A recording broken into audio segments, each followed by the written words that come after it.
वहीं गृह मंत्री अमित शाह पुडुचेरी और तमिलनाडु की यात्रा पर हैं। पुडुचेरी पहुंचने पर अमित शाह का भाजपा कार्यकर्ताओं ने जमकर स्वागत किया, तो वहीं अमित शाह ने पुडुचेरी पहुंचकर कराईकल की जनसभा को संबोधित किया है। साथ ही कांग्रेस पर जमकर निशाना भी साधा। इसी पर एक रिपोर्ट देखिए।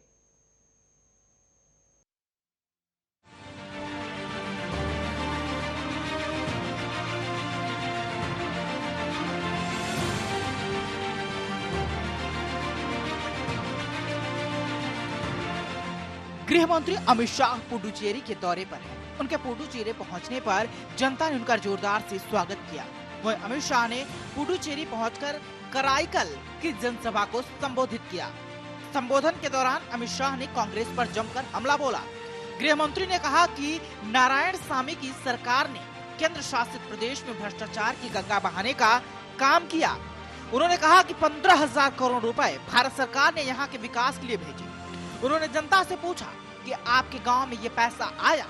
साथ ही उन्होंने ये भी कहा कि नारायणसामी की सरकार ने 15,000 करोड़ रुपए गांधी परिवार की सेवा में दिल्ली भेज दिए। उन्होंने कहा कि स्थानीय निकाय के चुनाव लोकतंत्र में बहुत महत्वपूर्ण होते हैं। अमित शाह ने जनता से पूछा कि आप बताइए कि चुनाव होने चाहिए या नहीं। साथ ही साथ उनका कहना था कि 14 वर्षों से हाईकोर्ट के कहने के बाद भी निकाय चुनाव नहीं हुए, क्योंकि उन्हें डर था कि चुनाव हुआ तो भाजपा का यहाँ कमल खिल जाएगा। अमित शाह ने कांग्रेस पर हमला बोलते हुए कहा कि पुडुचेरी में ही नहीं बल्कि पूरे देश में कांग्रेस के कई कार्यकर्ता भाजपा में शामिल हो रहे हैं, क्योंकि कांग्रेस में योग्यता के लिए कोई जगह नहीं है। साथ ही कहा कि कांग्रेस आरोप लगा रही है कि भाजपा ने उनकी सरकार को गिराया है। कांग्रेस की सरकार भ्रष्टाचार के कारण गिरी है। अमित शाह ने कहा कि आपने मुख्यमंत्री ऐसा व्यक्ति बनाया था जो अपने सबसे बड़ा नेता के सामने अनुवाद करने में भी झूठ बोले। इस तरह के व्यक्ति को आपने मुख्यमंत्री बनाया।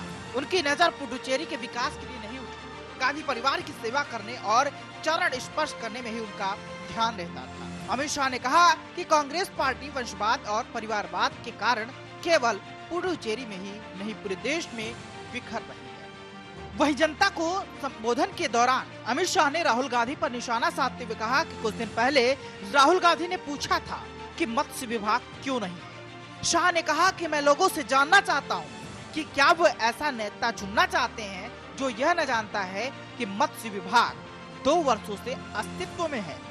मत्स्य पालन के महत्वपूर्ण की खामियों को दूर करने के लिए मोदी सरकार ने 20,000 करोड़ रुपए का बजट दिया और इसका सबसे ज्यादा फायदा हमारे पुडुचेरी को मिला है। इस छोटे से प्रदेश में भ्रष्टाचार की गंगा बहाने का काम नारायणसामी सरकार ने किया। कांग्रेस ने पुडुचेरी में आईटी पार्क लाने का वादा किया था। शाह ने कहा कि मैं नारायणसामी जी को पूछना चाहता हूं कि 5 साल खत्म हो गए, आपका वो आईटी पार्क कहां है? हमें पता दे दीजिए, हम जाकर देख लेंगे। इस दौरान अमित शाह ने कहा कि नरेंद्र मोदी की सरकार ने पुडुचेरी के विकास के लिए ढेर सारे काम किए। पुडुचेरी के अंदर पर्यटन को बढ़ावा देने के लिए उड़ान योजना के तहत बेंगलुरु और हैदराबाद से पुडुचेरी को जोड़ा गया। 25 तारीख को प्रधानमंत्री मोदी ने एक छोटे पार्क का भूमि पूजन करके यहाँ पर जो सागर किनारे रहने वाले लोग हैं उनके विकास के लिए एक बहुत बड़ा रास्ता खोला। ये पोर्ट 2009 से बंद था, अब बहुत जल्दी ही शुरू होने जा रहा है। बता दें कि गृह मंत्री अमित शाह पुडुचेरी और तमिलनाडु की यात्रा पर है। वह देर रात चेन्नई पहुंचे। यहाँ बड़ी संख्या में भाजपा कार्यकर्ताओं ने उनका स्वागत किया। चुनाव आयोग ने दोनों राज्यों में विधानसभा चुनाव की घोषणा कर दी है। दोनों जगह एक ही चरण में 6 अप्रैल को मतदान होगा। वहीं आपको बता दें कि 2 मई को नतीजे आएंगे। Special desk, Arya news.